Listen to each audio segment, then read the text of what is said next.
Rocket propulsion. क्या लिखा है ऊपर? Rocket propulsion. क्या लिखा है ये? Rocket propulsion. बढ़िया। ये मोमेंटम कंजर्वेशन की ही एक एप्लीकेशन है, ठीक है, बहुत बेहतरीन एप्लीकेशन। सीबीएसई में डेरिवेशन बहुत इंपॉर्टेंट और कंपटीशन पॉइंट ऑफ व्यू से इसका न्यूमेरिकल बहुत इंपॉर्टेंट, ठीक है भैया। तो जल्दी से देखो रॉकेट प्रोपल्शन, ठीक है। रॉकेट प्रोपल्शन है क्या? मतलब आप जैसे रॉकेट की बात करें, रॉकेट क्या करता है? रॉकेट के अंदर एक बताते हैं भैया, रॉकेट क्या करता है? रॉकेट अपने अंदर पेलोड कहते हैं उसको। क्या कहते हैं? पेलोड। अपने अंदर सामान रखा, आदमी रखे अपने साथ और लेके उड़ गए, ठीक है। लेकिन रॉकेट के अंदर क्या है कि जितना स्पेस इंसानों के लिए नहीं है, उससे ज़्यादा स्पेस किसके लिए है? फ्यूल के लिए। ये बात समझ में आनी बहुत ज़रूरी है। और वो फ्यूल कैसा है, क्या काम करता है, ठीक है, उन सभी के बारे में बात करूंगा, आपको समझाऊंगा, ठीक है जी। ये हमारा रॉकेट हो गया इसरो का, ठीक है। इतना घटिया सा रॉकेट, चलो खैर।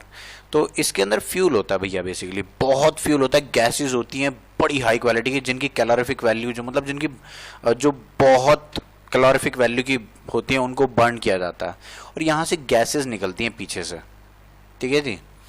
और गैसेस कोई ऐसे वैसे नहीं, normal 120 KG gas, 120 KG fuel पर सेकंड, 120 केजी मास पर सेकंड इसके पीछे से रिलीज होती है। बात समझ में आ गई क्या?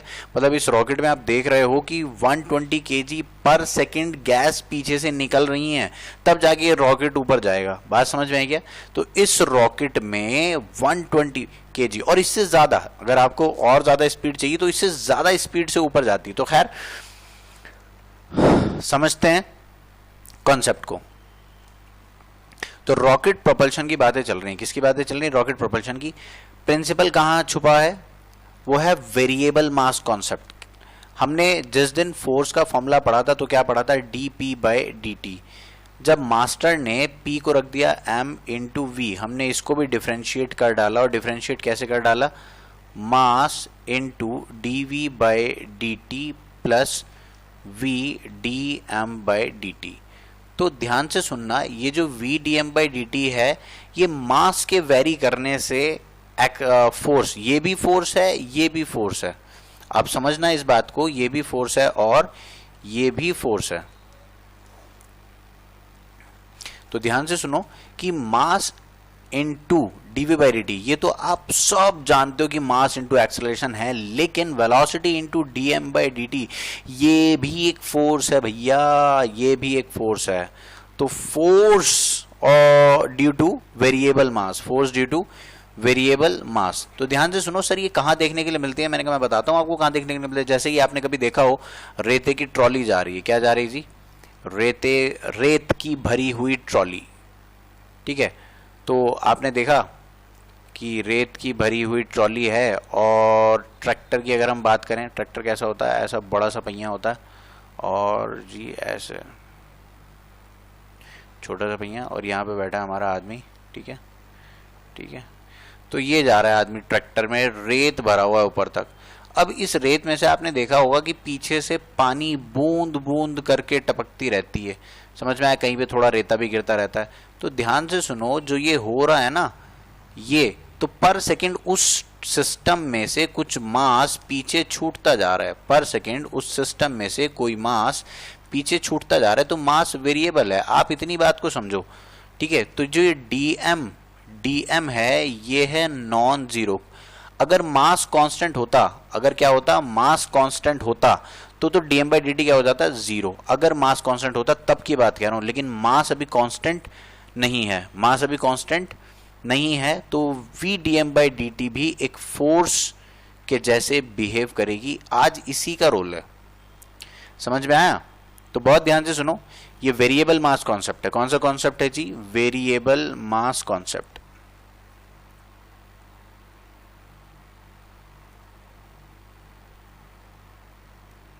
बेहतरीन। सर यहां पे कैसे इस्तेमाल होगा मैं समझाता हूं आपको। हम अपना डेरिवेशन स्टार्ट करते हैं, बहुत इंपॉर्टेंट है, बे इंतहा इंपॉर्टेंट है। मैं जल्दी से रॉकेट बना दूं आपके लिए। Rocket science. एक मूवी भी आई थी रॉकेट, रॉकेट सिंह, पता नहीं आपने देखी कि नहीं देखी।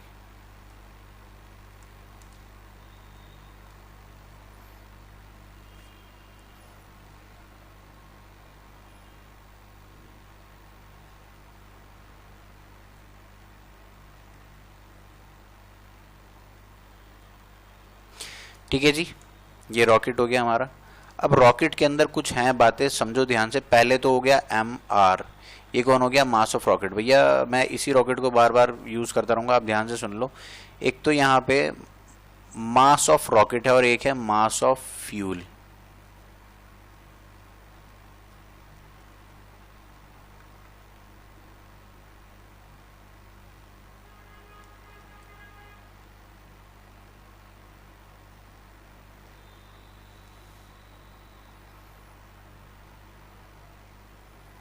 मास of rocket, mass of fuel, तो ये हो गया टोटल मास।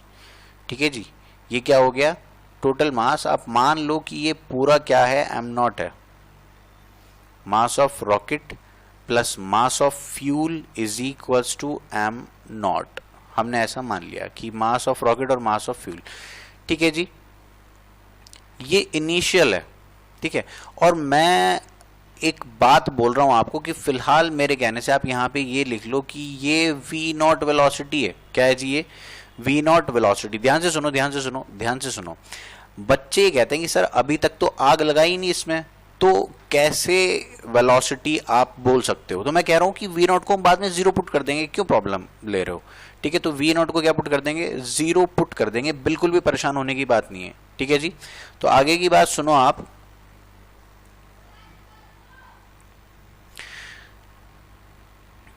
तो आगे की बात सुनो कि मैं इसको वी नॉट बोल रहा हूं, यू नॉट लिख लो आप।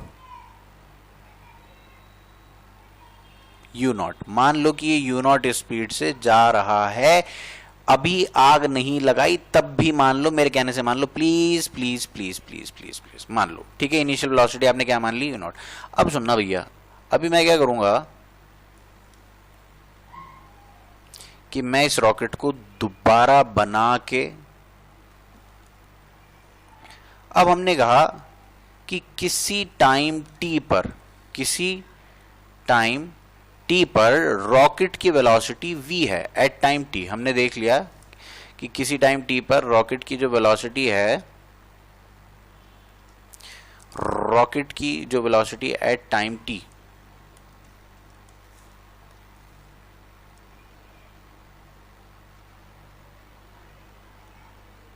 साथ साथ बना लेना। ठीक है, एट टाइम t मान लो इसकी वेलोसिटी कितनी है जी, v है। आग लग चुकी है, ठीक है, आग लग चुकी है, ऐसे पीछे से फायर निकल रही है। लाल रंग से बनाऊं फायर, लो जी लाल रंग से बना दी, लो आग लग चुकी है, पीछे से ऐसे निकल रही, ऐसे करके जा रही। तो आग लगी पड़ी है पीछे पूरी एकदम, ठीक है, और रॉकेट जा रहा है आगे की तरफ, जू जू जू जू जू जू। तो उस टाइम उसकी वेलोसिटी आप मान लो कि v हो चुकी, और इसका मास कितना हो गया, m। इनिशियली आपने क्या माना था, मास क्या था, m नॉट था, अभी मास क्या हो गया, m। बस कुछ ही वक्त बीता था, मैंने कहा आफ्टर dt टाइम, बस dt टाइम बाद, कितने टाइम बाद जी,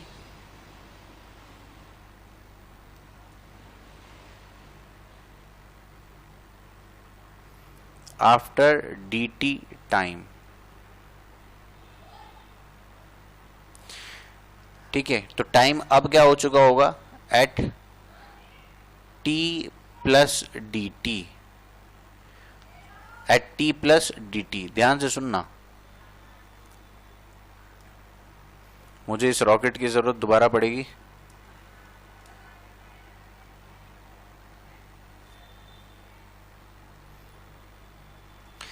मान लो कि सेम रॉकेट है, लेकिन उसमें अब जो मास है वो dm कम हो चुका है। अब उसका मास क्या हो चुका है, m माइनस डी एम, और वेलोसिटी बढ़कर v प्लस डी वी हो चुकी है। वेलोसिटी बढ़कर क्या हो चुकी है, v प्लस डी वी। बस ये बात समझ में आ जाए। और वो dm जो मास कम हुआ वो पीछे से निकल गया, जो dm मास कम हुआ वो कहां से निकल गया, पीछे से निकल गया है, गैसेस जो पीछे से निकल रही हैं, समझ में आया? और कितनी स्पीड से निकला, vg, वेलोसिटी ऑफ गैस। ये सब मेंशन करना है आपको। जब आप डेरिवेशन लिखोगे तो हर एक पैरामीटर को पहले बताना है, उसके बाद फिर कुछ चलना है। तो आप देख लो, आपको समझ में आएगा जो जो समझाया, ठीक है? ये समझाया मैंने आपको कि इनिशियली हमने माना कि एम नॉट है और उसकी वेलोसिटी यू नॉट है। यू नॉट रेस्ट पर है तो हम उसको, मतलब अगर रॉकेट रेस्ट पर है इनिशियली हमारी कंसंट्रेशन टाइम पे, अगर रॉकेट रेस्ट पे है तो यू नॉट को हम 0 लिख देंगे, ठीक है? इनिशियली अगर रेस्ट मान रहे हैं। फिर उसके बाद हमने कहा कि किसी टाइम t पर मास m है, वेलोसिटी v है, लेकिन जैसे ही dt टाइम बीता तो मास में थोड़ा सा dm मास कम पाया dt टाइम बाद ही, और वो जो vg जो dm है वो नीचे से निकल गया। समझ में आ गया? रॉकेट ऐसे ऊपर जा रहा है, कौन है? देखो, जैसे कि रॉकेट है तो ऐसे कुछ गैसेस पीछे से निकल रही हैं। जो गैसेस पीछे से निकल रही हैं इसमें वो vg से जा रही है, वेलोसिटी ऑफ गैस है। vg क्या है? वेलोसिटी ऑफ गैस, ठीक है जी?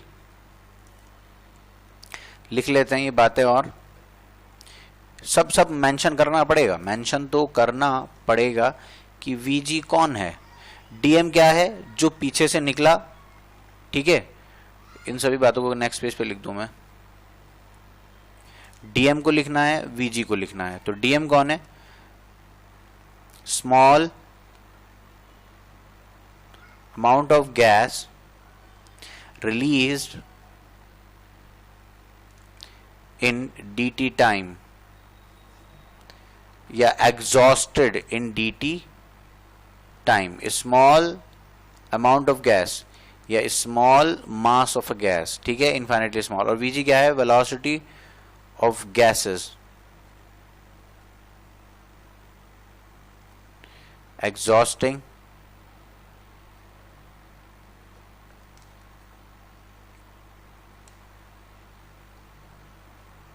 From rocket. ये सब लिख लिया आपने।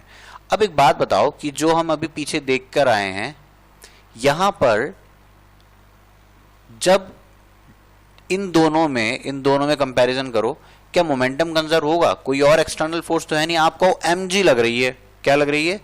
mg लग रही है, ठीक है?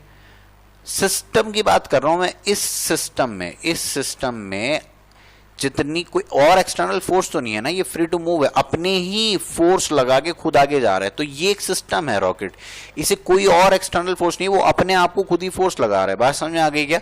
सिस्टम की इंटरनल फोर्स है। मैंने फ्यूल भी सिस्टम का पार्ट माना, गैसेस भी सिस्टम का पार्ट माना, और रॉकेट को भी सिस्टम का पार्ट माना। तो ये सब क्या है? ये सब क्या है? एक सिस्टम है। तो ये भी एक सिस्टम है। तो टी टाइम पहले जो मोमेंटम था, सॉरी dt टाइम पहले जो मोमेंटम था और dt टाइम बाद जो मोमेंटम है, क्या वो कंजर्व होगा? आपको ये बात समझ में आ जाए बस, बाकी और कुछ नहीं चाहिए। तो इनिशियल मोमेंटम क्या लिख दूंगा मैं? m इंटू वी, और फाइनल मोमेंटम क्या लिख दूंगा? m minus d m into v plus d v, और साथ में इसको भी कंसीडर कर लूंगा। बात समझ में आ गई क्या? देखो, तो मैं आपको यही कहना चाह रहा हूं, पहले तो आप सारी बातें लिख लेना और उसके बाद बस मोमेंटम कंजर्वेशन लगा देना। तो ध्यान से लिखो, अकॉर्डिंग टू प्रिंसिपल ऑफ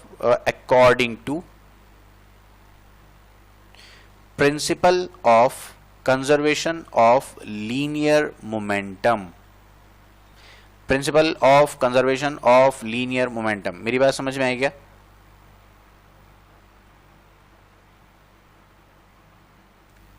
ठीक है जी, चलो।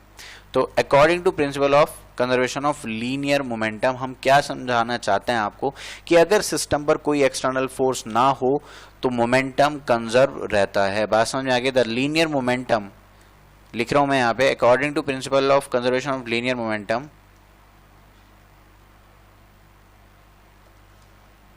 मेरे साथ साथ आप भी लिख लो, the linear momentum of rocket, the linear momentum of rocket छोड़ के आप लिखो of mass m, linear momentum of mass m of the rocket. आपकी बुक में भी लिखा होगा कुछ ऐसा ही, mass of the rocket at instant t, किसी टाइम t पे बात कर रहे हैं ना हम, eight instant t is equal to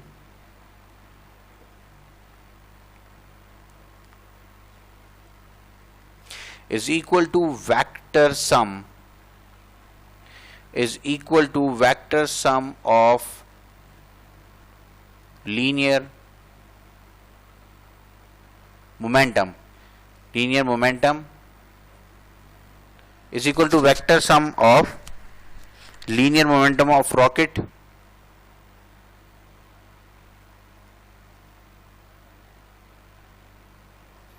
of mass m minus dm moving with velocity v plus dv।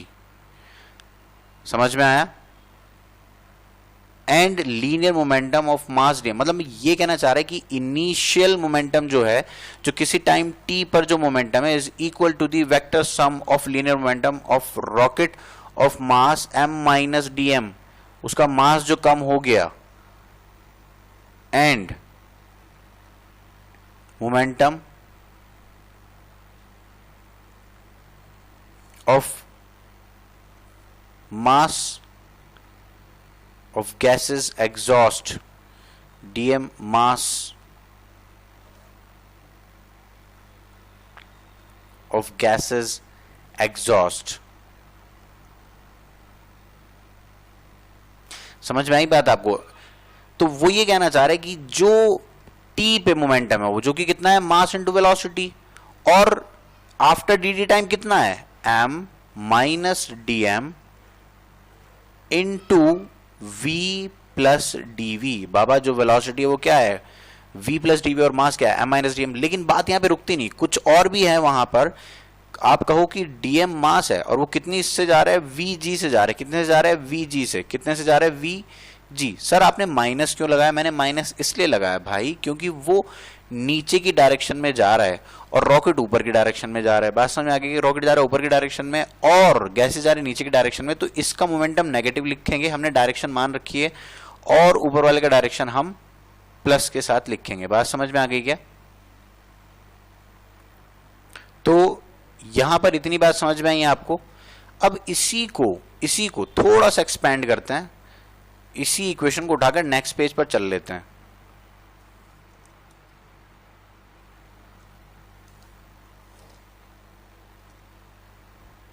क्या यही लिखा हमने वहां पे? अब इसको थोड़ा सा सॉल्व करने की कोशिश करो। तो mass into velocity m v, मैं एक्सपेंड कर रहा हूं, m dv minus dm into v minus dm dv minus dm into vg।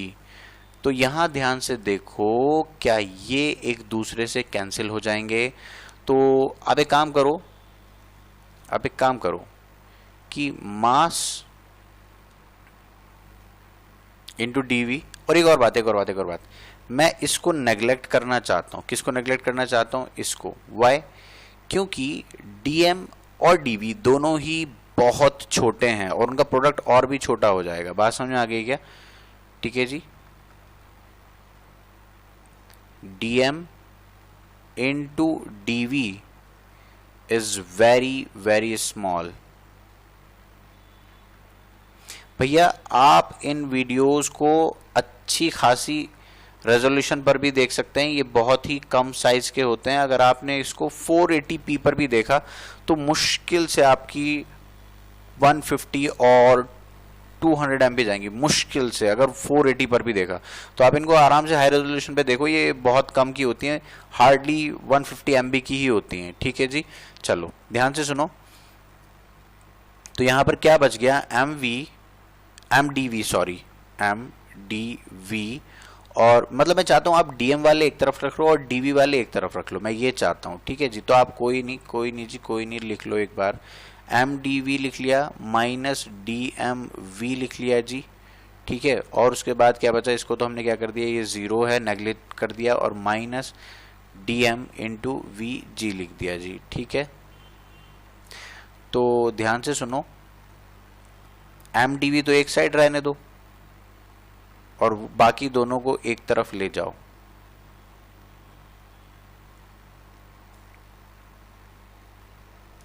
D m v plus v g. ठीक है जी, ये यहां तक हम पहुंच गए। तो ध्यान से सुनो, अब यहां तक पहुंचने के बाद क्या करना है, तो ये v प्लस वी जी के बारे में मैं आपको फिलहाल एक पॉइंट नोट कराना चाहता हूं कि v प्लस वी जी को क्या कहते हैं और क्या लिखेंगे। अब हम यहाँ पे देखो, जब रॉकेट अर्थ से बहुत दूर चला गया तो उसकी क्या वेलोसिटी है अर्थ के रेस्पेक्ट में, अब कुछ बात नहीं कर सकते, ठीक है जी, अर्थ के रेस्पेक्ट में उसकी कोई वेलोसिटी नहीं है। तो मैं इसको ऐसे समझाता हूँ कि एक आप रॉकेट की नज़र से एक बार पीछे निकलती हुई गैसेस की वेलोसिटी को ऑब्जर्व करो। मतलब यहाँ से पीछे से गैसेस निकल रही हैं, रॉकेट जा रहा है आगे, रॉकेट जा रहा है आगे v स्पीड से और पीछे से गैसेस निकल रही हैं v g स्पीड से। तो ये क्या है, velocity of gas with respect to rocket, velocity of gas with respect to rocket. बात समझ में आ गई है। तो v प्लस वी जी को मैं क्या बोलूंगा, velocity of gas with respect to rocket, with respect to rocket. तो रॉकेट जब पीछे ऐसे नीचे गैसेस को देखेगा तो गैसेस उसको v प्लस वी जी से जाती नजर आएंगी। तो v प्लस वी जी को मैंने एक नया एक वेरिएबल मान लिया u, और मैं इसको कांस्टेंट मान के चलूंगा। मतलब एक बार रॉकेट के रेस्पेक्ट में जो वेलोसिटी ऑफ गैसेस आ गई तो मैं उसको कांस्टेंट मान लूंगा कि हाँ ये अब वेलोसिटी मेंटेन है, रॉकेट जा रहा है आगे ऊपर की तरफ और गैसेस जा रही हैं नीचे। तो इन दोनों, रॉकेट देखेगा गैसेस को तो हमेशा उसको u से जाती हुई नजर आएंगी। तो देखना बस क्या है, dm इंटू यू क्या बन जाएगा जी, देख लो देख लो देख लो देख लो फटाफट से, dm into u is equal to m d v. बात समझ में आ गई क्या। तो यहां पर dm के नीचे आप m ले आओ, dm इंटू यू था ना, यहां पे m ले आए, m वाले सारे आपने एक तरफ कर लिए, इस m को उठा के नीचे ले जाओ और इधर क्या रह जाएगा, dv। ठीक है। और एक और बात, इसको ना आप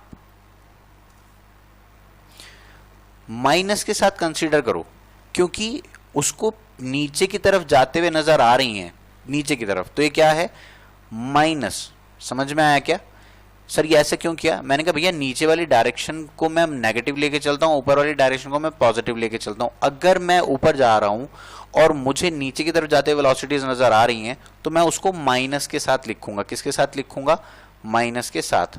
ठीक है जी। तो यहां पर एक माइनस भी है। अब कुछ नहीं रह गया, बस इंटीग्रेशन करना है। क्या करना है, इंटीग्रेशन। तो मैं यहां पे क्या बोलूंगा, integration both sides with proper limits, integrating both sides with proper limits. Important बात यही है। ठीक है जी।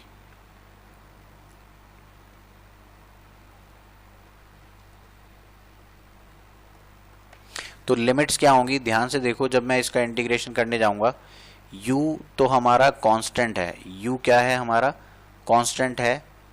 ठीक है जी। और यहां पर इनिशियल मास कितना था, m0। ठीक है। अब ये किसी m पर बात हो रही है। ठीक है जी।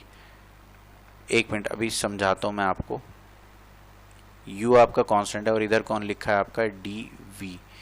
इधर भी इंटीग्रेशन आएगा और इधर भी इंटीग्रेशन आएगा। लिमिट्स क्या होंगी इसकी बात और करेंगे। इनिशियली लिमिट क्या थी, m0 इनिशियल, और वेलोसिटी क्या थी, u0। हाँ, u0 मैंने आपसे लिखवाई थी वहां पर। अगर ये नहीं है तो आप इसको 0 लिख दोगे। और किसी टाइम मास पर वेलोसिटी है v। अब ये है लिमिट्स। बात समझ में आ गई क्या। तो आप जब इसको सॉल्व करोगे तो क्या मिला आपको, माइनस u बाहर और यहाँ पे क्या आ गया, log base e m with proper limits. यहाँ पे क्या है जी, m0 और यहाँ पे क्या है, m, और इक्वल्स टू v। समझ में आ गया। इंटीग्रेशन करा v, इनिशियल वेलोसिटी u0, किसी m पर वेलोसिटी v। तो जब आप इसको सॉल्व करोगे तो क्या आएगा, u log m minus log m0 log m by m0, log m by m0।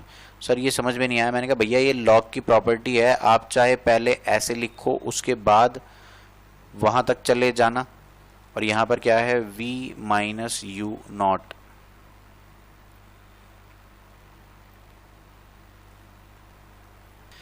तो नेक्स्ट स्टेप में जब आप इसको सॉल्व करोगे तो क्या आएगा, ध्यान से देखो, माइनस यू, अच्छा माइनस को अंदर कंज्यूम कर देते हैं, माइनस अंदर कंज्यूम हो जाए, कंप्यूटर जी माइनस को अंदर कंज्यूम कर दीजिए, तो log m naught minus log m is equal to v minus u naught, जो लिखा जा रहा है ना, इस यू नॉट को उठा के इधर ले आओ, तो क्या प्लस के साथ आ जाएगा, है क्या जी, तो ये क्या हो जाएगा, u नॉट प्लस, ऐसा बन जाएगा, मैं अगले पेज पे लिखता हूं, तू घबरा मत, माइनस यू नॉट, ठीक है, इसको लेके चलता है अगले पेज पे।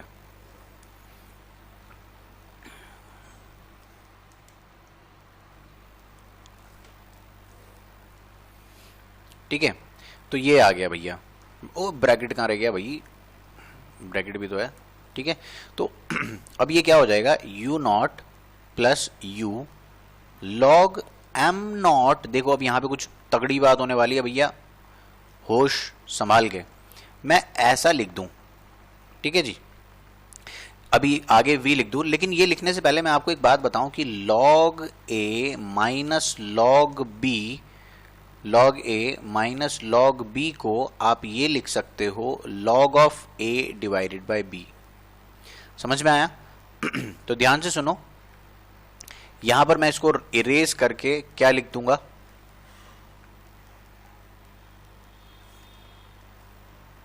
log of m naught divided by m, और यहां पे आ गया v, ये है भैया फाइनल एक्सप्रेशन, ठीक है।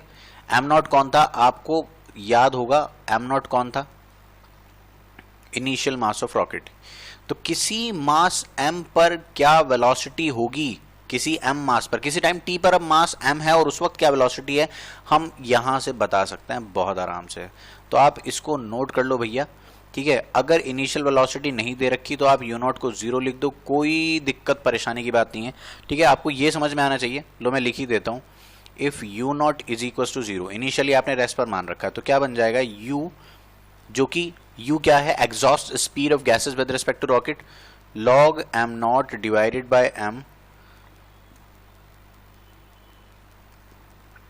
और एक बात और समझ में आनी चाहिए आपको, जैसे जैसे वक्त गुजरता जाएगा ये m मास कम होता चला जाएगा, डिक्रीज होता चला जाएगा, बात समझ में आ गई क्या जी, डिक्रीज होता चला जाएगा, तो देखो ओवरऑल क्वांटिटी इंक्रीज होती चली जाएगी, यानी कि v इंक्रीज होता चला जाएगा, समझ में आया, तो यही पॉइंट हम लिख लेते हैं, as time increases, as time increases,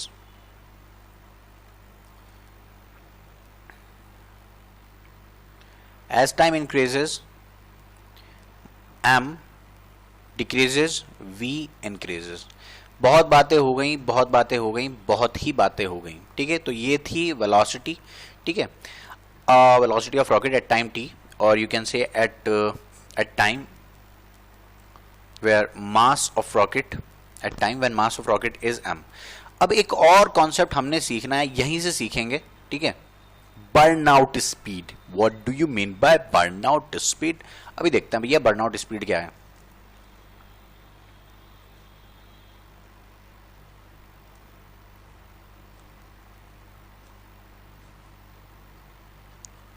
देखो जी, बर्नआउट स्पीड का फंडा ये है कि आप पीछे जाकर इस एक्सप्रेशन को उठा लो पहले तो, ठीक है, इस एक्सप्रेशन को उठा के जरा लेके चलते हैं आगे, इसका ऑपरेशन करते हैं।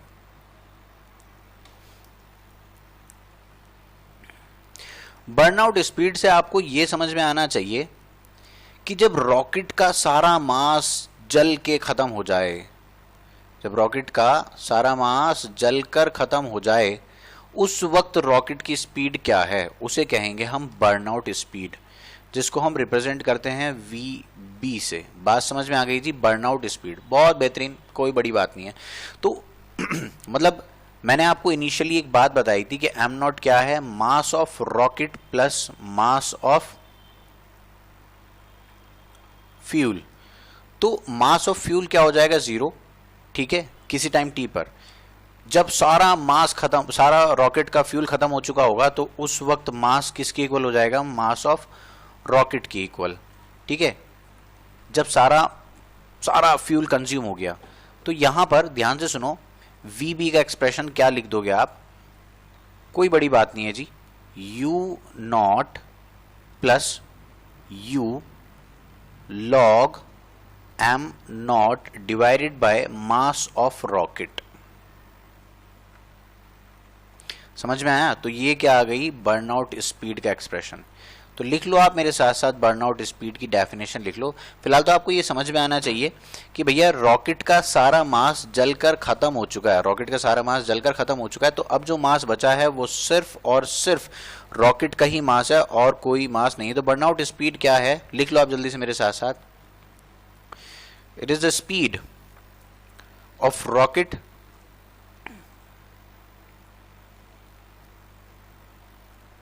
or you can say maximum speed of attained by the rocket. It is the maximum speed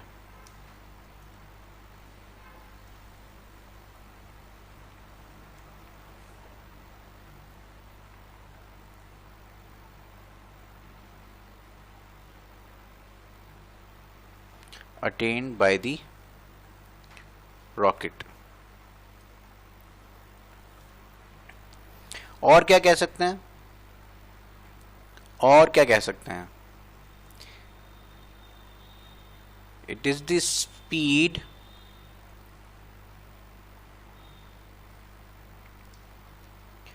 attend bye rocket when whole of the fuel of rocket has burnt. Rocket when whole of the fuel of rocket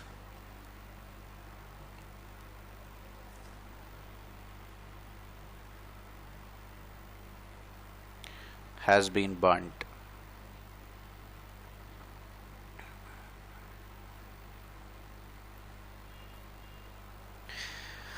मुबारक हो, rocket propulsion खत्म हो चुका है। ठीक है, तो अभी के लिए इतना ही। नेक्स्ट वीडियो तक का इंतजार करें, तब तक के लिए बो bye, see you soon, enjoy.